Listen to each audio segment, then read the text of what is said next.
Alright, so just a few things. I tightened up the jack and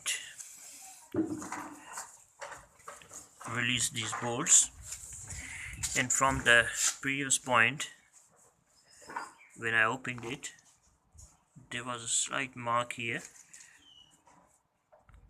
which gave me idea how much I should slide it, tension it. Now as I release the jack, I can see it's going to the same position, which is exactly what I want. Here just make sure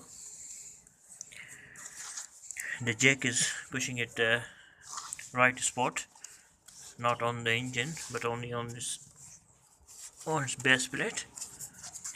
And I have used this wooden piece to give a sound base for the jack as well.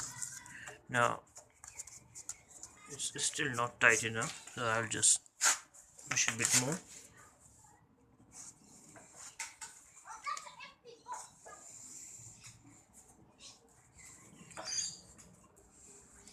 And here you are. So once you are satisfied with the tension, just tighten all these 4 bolts, 2 in the front, 2 in the back, and it should be alright. And after that, I would recommend that you run the engine and see how the belts feel like. If they are too wobbly, I would suggest you tighten them back again. Thanks for watching.